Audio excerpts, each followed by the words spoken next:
Olá, eu sou Carter Brooks e hoje vamos dar uma olhada no que acontece quando influenciadores subestimam animais mortais. Desde um homem capturado por dragões de Komodo, na Indonésia, até um autoproclamado educador arrastado para debaixo d'água por um crocodilo de água salgada. Mas primeiro, começamos na África do Sul, onde um homem sairia de seu veículo de safari levando às mandíbulas de um leão. Era 14 de maio de 2016, o sol do final do outono projetando longas sombras sobre as pastagens secas do Parque Nacional Kruger, quando Taron Wallace tomou a decisão que lhe custaria a vida. Taron era um influenciador de mídia social de 29 anos de Joanesburgo, que compartilhava o que ele chamava de encontros com a vida selvagem sem filtros. Ele interagia ativamente com os seguidores através de postagens diárias, transmissões ao vivo e conteúdo patrocinado, e sua persona online enfatizava a proximidade ousada com animais selvagens. Suas métricas de engajamento mostravam um padrão claro. Quanto mais próximo o animal, mais visualizações, curtidas e compartilhamentos. Esta viagem ao setor sul do Kruger foi sua quarta visita naquele mês. Taron havia dito aos amigos que estava construindo um portfólio forte o suficiente para apresentar a grandes marcas de aventura e expandir sua presença como influenciador internacionalmente. Ele carregava 2 câmeras, uma de mão para filmagens no solo, e deixou seu equipamento de drone guardado, já que dispositivos aéreos eram proibidos dentro do parque. E estudou outros influenciadores de vida selvagem obsessivamente, observando quais ângulos e momentos geravam mais engajamento. Sua namorada havia expressado preocupação com alguns de seus vídeos recentes, que o mostravam cada vez mais próximo de elefantes e búfalos. Mas Taron insistia que se apresentar para seu público exigia risco e que ele entendia o comportamento animal. Naquele dia, o guia havia parado o Land Cruiser aberto a aproximadamente 24 metros, de onde um grupo de leões descansava à sombra parcial de um aglomerado de árvores espinhosas.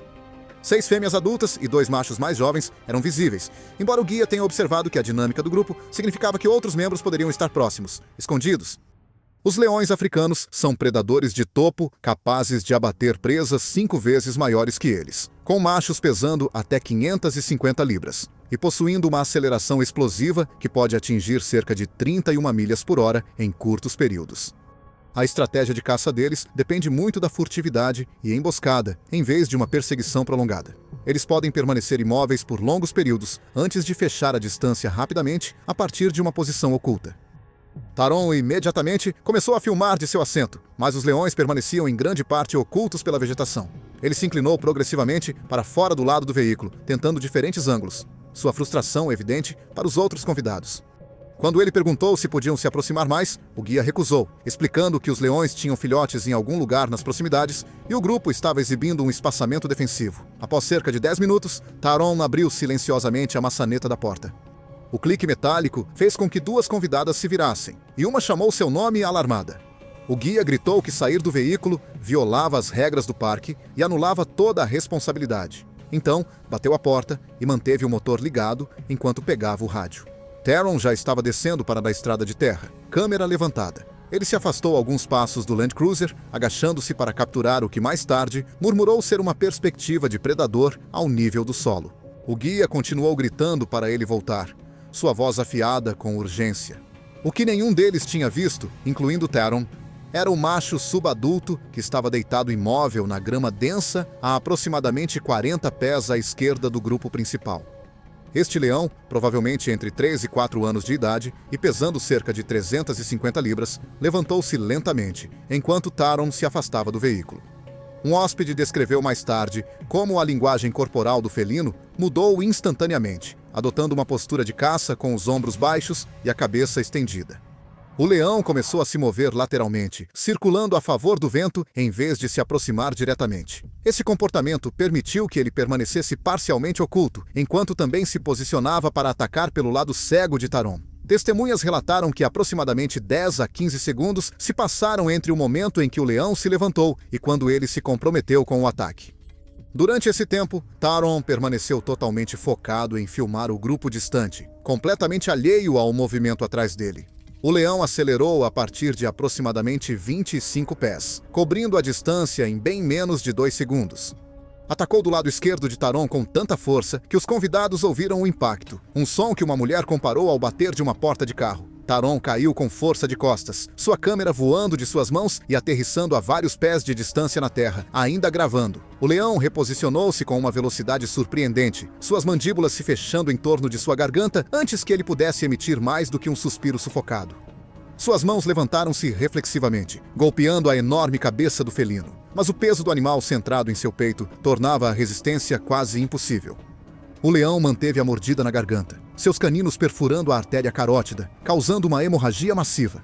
O sangue começou a se espalhar pela terra em uma poça crescente, escura e arterial. As pernas de Taron chutaram violentamente por vários segundos. Então, o leão começou a arrastá-lo para trás em direção à linha de arbustos, seus músculos poderosos do pescoço puxando todo o corpo dele a cada passo. Seus braços ainda se moviam, ainda golpeando fracamente o rosto do gato, mas os golpes tornaram-se progressivamente menos coordenados. O guia pressionou a buzina do veículo continuamente. O som estridente finalmente fez o leão soltar sua presa e recuar para a cobertura. Taron estava imóvel na grama, parcialmente oculto pela vegetação, suas roupas rasgadas e encharcadas de sangue. O guia conseguiu fazer uma chamada de rádio de emergência durante o ataque. Guardas do parque armados com rifles chegaram aproximadamente 11 minutos depois, aproximando-se cautelosamente enquanto o grupo de leões permanecia por perto e potencialmente defensivo.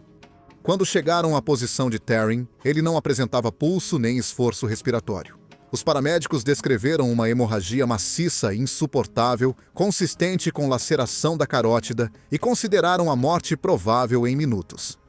O Parque Nacional Kruger emitiu uma breve declaração reconhecendo o incidente e observando que a vítima havia violado regulamentos claramente afixados. Sua câmera, recuperada do local, continha 18 segundos de filmagem ao nível do solo, mostrando o grupo à distância, antes que o dispositivo fosse derrubado de suas mãos. O parque reforçou as políticas existentes, mas não tomou nenhuma ação contra o guia que seguiu o protocolo. Ainda que os leões mostrassem o que acontece quando alguém deixa a segurança por uma foto perfeita, na Indonésia, um fotógrafo de 32 anos estava se afastando de seu acompanhante para usar seu drone, completamente alheio aos fósseis vivos. Era 3 de setembro de 2018, o calor da estação seca pressionando a vegetação rasteira do Parque Nacional de Komodo, enquanto Rami Sato ajustava sua mochila e estudava o terreno à frente. Ele havia viajado 3.200 milhas para capturar imagens que separariam seu conteúdo dos outros, mas que acabariam por terminar sua vida. Rami era um influenciador de mídia social de 32 anos, obcecado com status de tendência, conhecido por acrobacias chamativas, pegadinhas chamativas e autopromoção no Instagram. Sua conta no Instagram, embora tivesse apenas 6.000 seguidores, explodia de engajamento sempre que ele postava acrobacias imprudentes dignas de clickbait. Seus colegas em Osaka o descreviam como alguém que buscava atenção e era ávido por emoções, alguém que frequentemente minimizava o risco para fazer as acrobacias parecerem mais impressionantes online. Ele havia gasto milhares em equipamentos chamativos de drones, e esta viagem à Indonésia tinha como objetivo produzir um espetáculo viral de aventura extrema com dragões de Komodo. O que Rami provavelmente não compreendia totalmente era o predador de topo que dominava este terreno aparentemente pacífico. Os dragões de Komodo são os maiores lagartos vivos do mundo, chegando a medir até 3 metros de comprimento e pesando mais de 90 quilos. Eles possuem dentes serrilhados semelhantes aos de tubarões e dão uma mordida venenosa que prejudica a coagulação e reduz a pressão arterial nas presas. Naquela manhã, Rami havia se juntado a um tour guiado por guardas com 8 turistas, um requisito para todos os visitantes da ilha de Komodo. O guia principal, um homem chamado Pak Yusuf, conduziu a instrução de segurança padrão antes da partida. Ele enfatizou a importância crítica de permanecer com o grupo o tempo todo, explicando que os dragões eram mais ativos durante as horas da manhã e que os leitos secos dos riachos eram corredores de caça comuns. O passeio estava caminhando há cerca de 40 minutos, quando Rami notou um leito de riacho seco, a cerca de 60 jardas da trilha marcada. Ele disse a um dos turistas que a mudança de elevação e as pedras espalhadas criavam exatamente o tipo de paisagem dramática que ele precisava para filmagens aéreas. Quando o grupo parou em uma área de observação designada, Rami colocou silenciosamente a mochila no ombro e se moveu em direção ao leito do riacho, desempacotando seu drone. Ele não havia obtido a permissão necessária para drones do parque, um fato que Pak reconheceu imediatamente ao ver as hélices se desdobrarem. Pak chamou-o para voltar. 2 outros guardas florestais moveram-se na direção de Rami, gesticulando com força. Um gritou que o movimento de dragões havia sido relatado naquele setor mais cedo naquela manhã. Rami os reconheceu com uma mão levantada, mas continuou montando o drone. Ele lançou o quadricóptero e começou a manobrá-lo sobre o leito do riacho, olhos fixos na tela do controlador, assistindo ao feed ao vivo enquanto o drone capturava panoramas amplos da paisagem. O que aconteceu a seguir se desenrolou com uma velocidade aterrorizante. Um dragão de Komodo, com aproximadamente 2,5 metros de comprimento e pesando cerca de 82 quilos, emergiu da vegetação rasteira atrás de Rami. O réptil moveu-se com agilidade surpreendente, cobrindo os 4,5 metros entre eles em segundos, em uma corrida curta e explosiva. Ele avançou e fechou suas mandíbulas em torno da panturrilha direita de Rami, logo abaixo do joelho. Testemunhas descreveram mais tarde ouvir Rami gritar enquanto girava e começava a golpear a cabeça e o focinho do dragão com o controlador do drone, o plástico batendo com impactos surdos, mas fazendo pouco para soltar o aperto do réptil. Os dentes serrilhados do dragão haviam penetrado profundamente no tecido muscular, e ele segurava firme, seus poderosos músculos do pescoço resistindo às tentativas de Rami de se soltar. Então, um segundo dragão, atraído pela comoção e pelo cheiro de sangue, apareceu do lado oposto do leito do riacho. Era ligeiramente menor, mas igualmente oportunista ao se juntar ao ataque. Agarrou o antebraço esquerdo de Rami quando ele o levantou defensivamente, seus dentes penetrando através do tecido e da carne. O movimento de rasgar era característico de como os dragões de Komodo se alimentam. Eles não têm força na mandíbula para cortar membros de forma limpa. Então, eles agarram e torcem, usando o peso do corpo para arrancar pedaços de carne. Rami caiu de joelhos, depois de lado, enquanto o primeiro dragão mantinha sua mordida na panturrilha dele, continuando a sacudir. O sangue começou a encharcar suas calças e mangas da camisa, escurecendo o tecido em segundos. De acordo com depoimentos de testemunhas, Rami tentou se arrastar usando a mão direita livre, puxando-se por vários metros, apesar do dragão ainda estar preso à sua perna. Seus movimentos ficaram mais fracos à medida que a perda de sangue acelerava. Os componentes anticoagulantes do veneno contribuíam para a coagulação lenta, mas a rápida hemorragia era principalmente devido ao tecido rasgado. Pac e outro guarda florestal gritavam e cutucavam os dragões com seus bastões de madeira bifurcados. O confronto acirrado forçou os dragões a soltarem suas presas e recuarem vários metros, embora não tenham deixado a área completamente. Eles circulavam lentamente, suas línguas bifurcadas, saindo para provar o sangue no ar. Pac chamou pelo rádio para evacuação de emergência. Os guardas florestais alcançaram Rami em segundos, aplicando torniquetes improvisados em ambos os membros, usando cintos e tecido rasgado. Ele estava pálido e suado, respirando rapidamente com um pulso fraco, sinais claros de choque hipovolêmico devido à rápida perda de sangue. Os ferimentos na panturrilha e no antebraço eram extensos, com lacerações profundas e danos significativos nos tecidos visíveis através da roupa rasgada. Um barco de resgate enviado da estação dos guardas florestais, na vizinha ilha de Rinca, chegou ao ponto de evacuação na praia em aproximadamente 24 minutos. Os médicos administraram fluidos intravenosos e bandagens de pressão durante o trajeto de 40 minutos até a unidade médica mais próxima na Ilha de Flores. Rami recebeu múltiplas transfusões de sangue e passou por uma cirurgia de emergência para reparar vasos e tecidos musculares danificados, mas morreu 6 horas depois devido à perda maciça de sangue e danos vasculares que levaram a um choque hemorrágico. As autoridades indonésias realizaram uma revisão interna dos protocolos de supervisão do parque. Os funcionários do parque também instalaram sinalizações adicionais de aviso em vários idiomas, enfatizando o perigo letal de sair das trilhas marcadas. O drone de Rami, recuperado do local do ataque com seu controle, foi enviado de volta para seu irmão no Japão. Apesar de os dragões de Komodo terem transformado Rami em um exemplo de influenciadores morrendo por ignorância, apenas 2 anos antes, na Flórida, um treinador de fitness havia colocado seu saco de dormir à beira da água, onde um jacaré surgiria das profundezas. Era 9 de julho de 2015, e a água negra do canal Everglades não refletia nada além de escuridão, enquanto Cole Arden desenrolava seu saco de dormir a apenas 3 pés da beira da água. Ao amanhecer, as equipes de busca estariam arrastando o fundo, e seus 2 amigos passariam o resto de suas vidas revivendo o momento em que o viram desaparecer. Cole Arden era um influenciador de fitness de 27 anos de Tampa, que recentemente havia visto uma queda significativa no engajamento de suas contas de mídia social.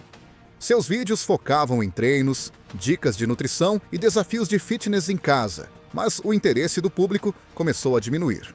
Em uma tentativa de revitalizar seu público, amigos disseram que Cole decidiu experimentar com conteúdo fora de seu nicho habitual, explorando a emoção do ar livre e situações extremas. Amigos disseram que Cole havia concebido a ideia de dormir à noite nos Everglades como parte dessa nova direção 3 semanas antes. O conceito era simples. Ele dormiria no chão, perto de um canal de água doce, conhecido pela atividade de jacarés, com câmeras capturando a noite inteira. O perigo seria implícito, mas controlado, ele assegurou aos amigos. Eles ficariam acordados em turnos, observando qualquer ameaça real. Os jacarés americanos são predadores de topo que podem crescer até 4,5 metros de comprimento e pesar mais de 450 quilos. Mais ativos ao amanhecer e ao anoitecer, e frequentemente ativos à noite nos meses quentes, os jacarés caçam da beira da água após o anoitecer.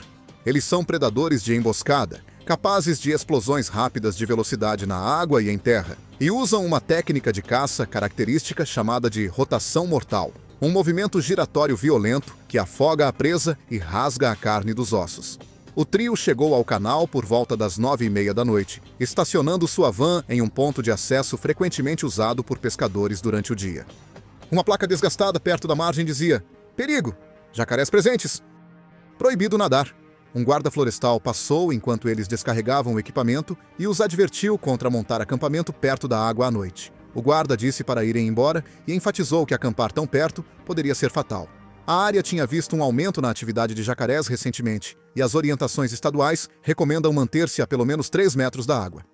O trio acenou com a cabeça para o guarda florestal, mas mais tarde admitiu que continuaram com o plano após a saída do guarda. Enquanto montavam, a equipe de Cole notou ondulações perturbando a superfície imóvel do canal. Um deles apontou o que parecia ser um par de olhos refletivos a cerca de 30 jardas de distância, visíveis apenas quando o feixe de uma lanterna varria a água.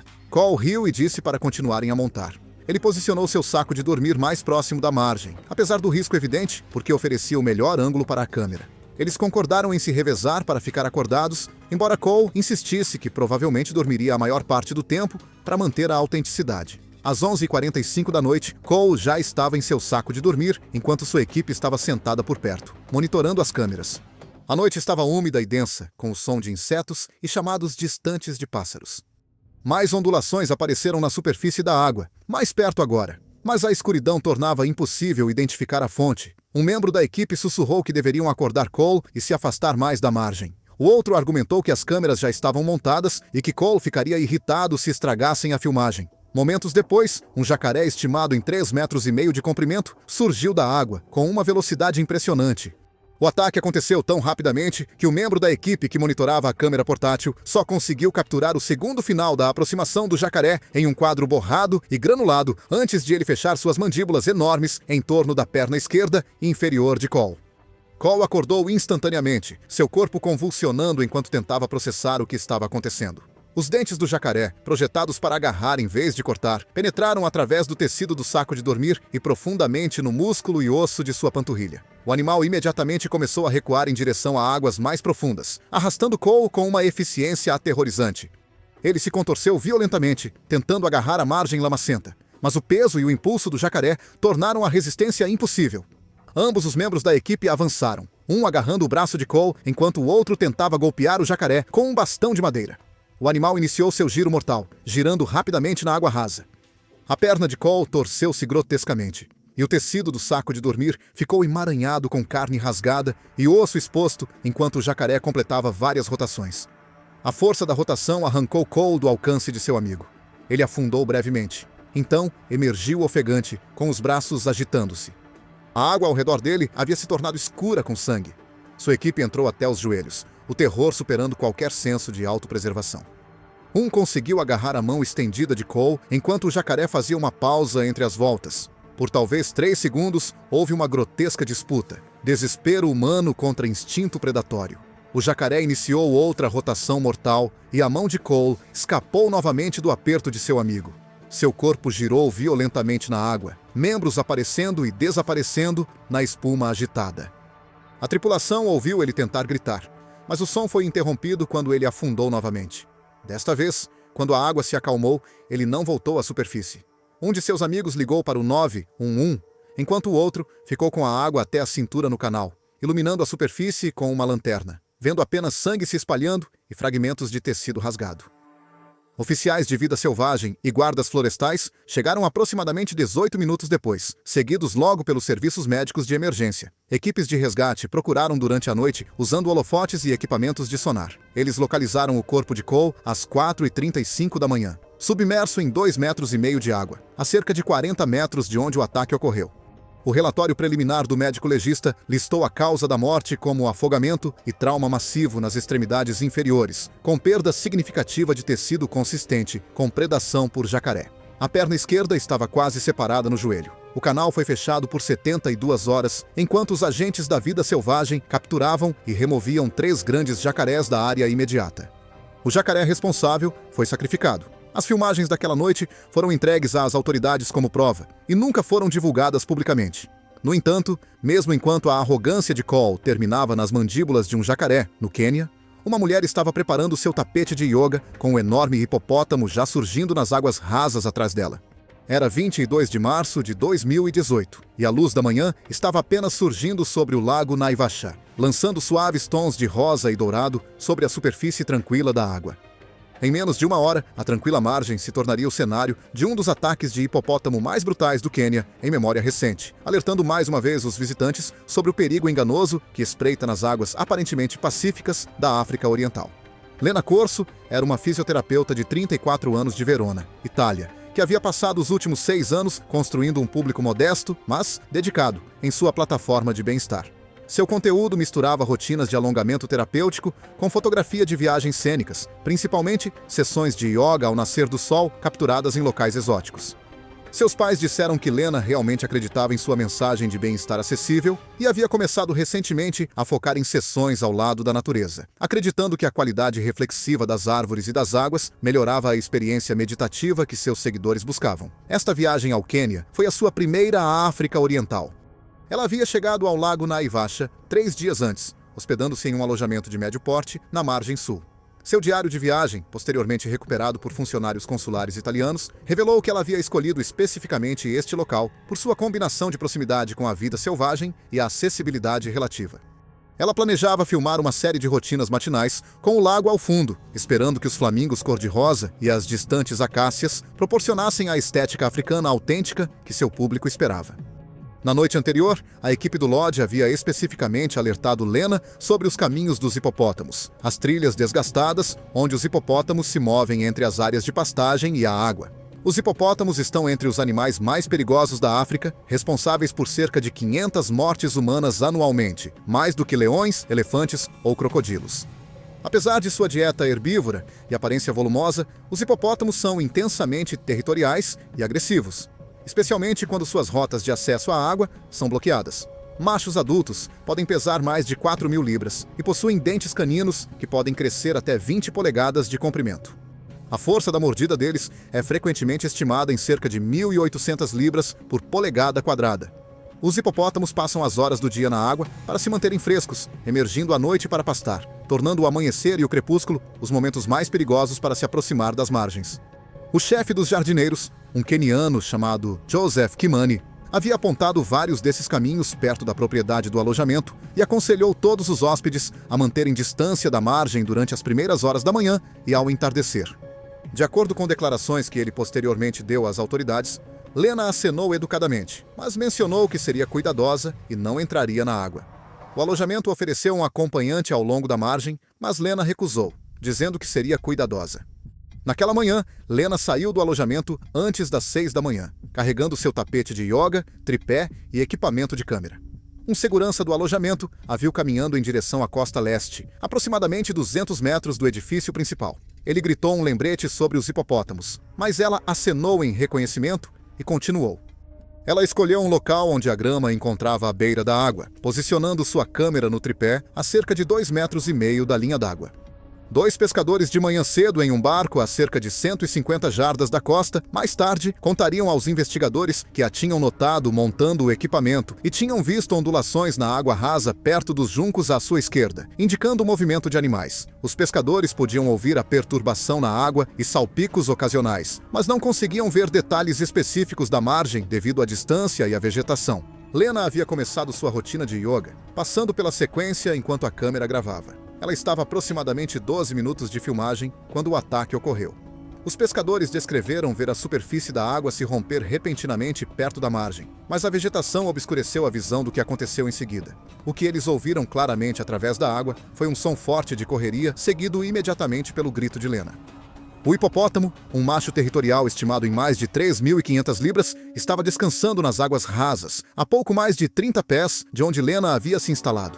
Seus movimentos e presença no que provavelmente era um de seus caminhos regulares desencadearam sua agressão defensiva. Ele avançou da água com uma velocidade surpreendente, fechando a distância em segundos. Agarrou-a em torno da cintura com suas mandíbulas enormes, os dentes caninos gigantes perfurando seu abdômen e cavidade torácica inferior de ambos os lados. Prendeu-se à sua cintura e sacudiu, jogando seu corpo com força enorme, causando ferimentos penetrantes e esmagadores catastróficos. A equipe do alojamento ouviu os gritos e correu. Joseph Kimani, que chegou à cena primeiro, chegou a tempo de ver o hipopótamo agarrá-la e arrastar seu corpo por vários metros antes de soltá-la. A força esmagadora já causando trauma fatal. O corpo de Lena caiu pesadamente no chão, pousando sobre o lado esquerdo. O animal permaneceu sobre ela por vários segundos, bufando agressivamente antes de se virar e voltar pesadamente para a água. Joseph e outro membro da equipe correram para frente assim que o hipopótamo recuou. Joseph imediatamente comunicou-se por rádio com o escritório da pousada, que chamou os serviços médicos de emergência. 2 membros da equipe tentaram aplicar pressão nos ferimentos, mas os danos eram muito extensos. Lena perdeu a consciência dentro de 3 minutos após o ataque e parou de respirar logo depois. Apesar das tentativas de reanimação cardiopulmonar, ela não mostrou sinais de vida quando a ambulância chegou. As causas primárias de morte listadas foram choque hemorrágico traumático e lesões por esmagamento em órgãos vitais. As autoridades quenianas usaram as filmagens de Lena para estabelecer uma linha do tempo e encaminharam-nas para as autoridades italianas, junto com seus restos mortais. A família solicitou que as filmagens fossem destruídas. As autoridades do lago Naivasha reforçaram a sinalização de aviso e fecharam temporariamente vários pontos de acesso à margem. Guias locais reiteraram que ataques de hipopótamos, embora relativamente raros, considerando o número de turistas, continuam sendo uma ameaça séria que os visitantes consistentemente subestimam devido à aparência enganosamente plácida do animal. As autoridades do lago Naivasha lamentaram outra vítima descuidada, esmagada na fúria territorial de um hipopótamo. E na Austrália, um homem filmando vida selvagem perigosa para seus seguidores entrou em águas restritas de crocodilos enquanto algo massivo se agitava nas águas turvas atrás dele. Era 11 de novembro de 2017 e a estação das chuvas havia começado a transformar o Parque Nacional Kakadu em um labirinto de billabongs inundados e cursos d'água inchados. O calor da tarde pressionava os pântanos enquanto Jace Norden entrava na água claramente marcada como proibida, rindo e brincando. Jace Norden era uma personalidade da internet de 31 anos de Darwin, que havia passado os últimos 18 meses construindo um público nas redes sociais, produzindo vídeos relacionados à vida selvagem, com foco em acrobacias pessoais e demonstrações de produtos. Ele se apresentava como descontraído e fácil de lidar, frequentemente fazendo comentários humorísticos enquanto realizava tarefas em ambientes arriscados. Seu conteúdo frequentemente incluía a colocação de produtos, e ele estava promovendo uma capa à prova d'água para gadgets nesta viagem, integrando-a em suas demonstrações. Amigos e colegas descreveram Jace como amigável, confiante e inclinado a correr riscos ao filmar, frequentemente priorizando a criação de conteúdo em vez da cautela. Pessoas que estavam com ele nessa viagem disseram mais tarde que o objetivo principal da viagem a Kakadu era capturar imagens demonstrando o comportamento dos crocodilos de água salgada em áreas restritas, enquanto destacava a durabilidade do equipamento que ele estava promovendo. O que Jace não conseguiu compreender visceralmente foi que os crocodilos de água salgada são os maiores répteis vivos, com machos regularmente ultrapassando 5 metros de comprimento e pesando aproximadamente 1.400 libras, embora espécimes excepcionalmente grandes possam ultrapassar 2.000 libras. Na água, eles podem acelerar até 18 milhas por hora em curtos intervalos, e seu método de caça preferido envolve agarrar a presa e arrastá-la para debaixo d'água para afogá-la, frequentemente realizando um movimento de rotação violento para desorientar e desmembrar vítimas maiores. Os guardas florestais haviam avisado o grupo de Jace no centro de visitantes naquela manhã. Um guarda destacou o billabong no mapa, observando que um grande crocodilo macho, com mais de 15 pés, havia sido avistado lá repetidamente naquela semana. O guarda registrou a área no livro de registros e enfatizou que os sinais de zona de exclusão eram obrigatórios. Jace reconheceu os avisos, fez perguntas sobre o comportamento dos crocodilos e disse aos amigos que planejava entrar apenas em águas rasas, mantendo os movimentos controlados. Os sinais de aviso no billabong eram impossíveis de ignorar. 3 marcadores separados a menos de 15 metros de onde Jace entrou na água, cada um exibindo o distintivo símbolo de perigo de crocodilo. A placa mais recente, instalada 6 semanas antes, incluía fotografias de ferimentos de ataques anteriores. Jace filmou-se ao lado de uma das placas como pano de fundo enquanto demonstrava seu equipamento. Seus dois amigos, Marcus Tully e Simone Goggins, ambos com 29 anos, posicionaram-se na margem a cerca de 6 metros da beira da água com suas próprias câmeras prontas. As imagens recuperadas de todas as 3 câmeras mostraram Jace entrando na água, avançando lentamente com os joelhos ligeiramente dobrados, narrando seus movimentos de maneira animada e informal, consistente com seu conteúdo nas redes sociais. A água chegou às suas canelas, depois aos joelhos. Ele estava a aproximadamente 12 pés da margem, explicando como os crocodilos frequentemente se posicionam em águas turvas perto de declives, quando Marcus gritou que tinha visto uma leve perturbação na superfície a cerca de 10 a 15 pés à esquerda de Jace. Eles viram Jace virar a cabeça em direção à perturbação, sua postura enrijecendo, e então ele começou a se mover de volta para a margem. Ele tinha dado talvez 2 passos, quando a água à sua frente de repente explodiu para cima. O crocodilo de água salgada atacou com tanta força que o impacto foi audível para o par na margem, enquanto mais de 1 tonelada de réptil emergia de baixo. As mandíbulas maciças se fecharam em torno da perna direita de Jace, logo acima do joelho, com os dentes serrilhados perfurando carne e músculo como maquinaria industrial. O grito de Jace foi imediato e cru. Seu corpo superior inclinou-se para a frente com o impulso. Ele conseguiu agarrar o focinho do crocodilo com ambas as mãos, seus dedos arranhando inutilmente as escamas blindadas enquanto o animal invertia a direção, arrastando-o para águas mais profundas com uma facilidade horrível. Os gritos de Marcus e Simone eram constantes enquanto eles tropeçavam para trás da beira da água. Jace permaneceu visível por talvez 5 segundos, enquanto era puxado para a água até o peito, seus braços ainda golpeando a cabeça do crocodilo, seu rosto contorcido de agonia e terror.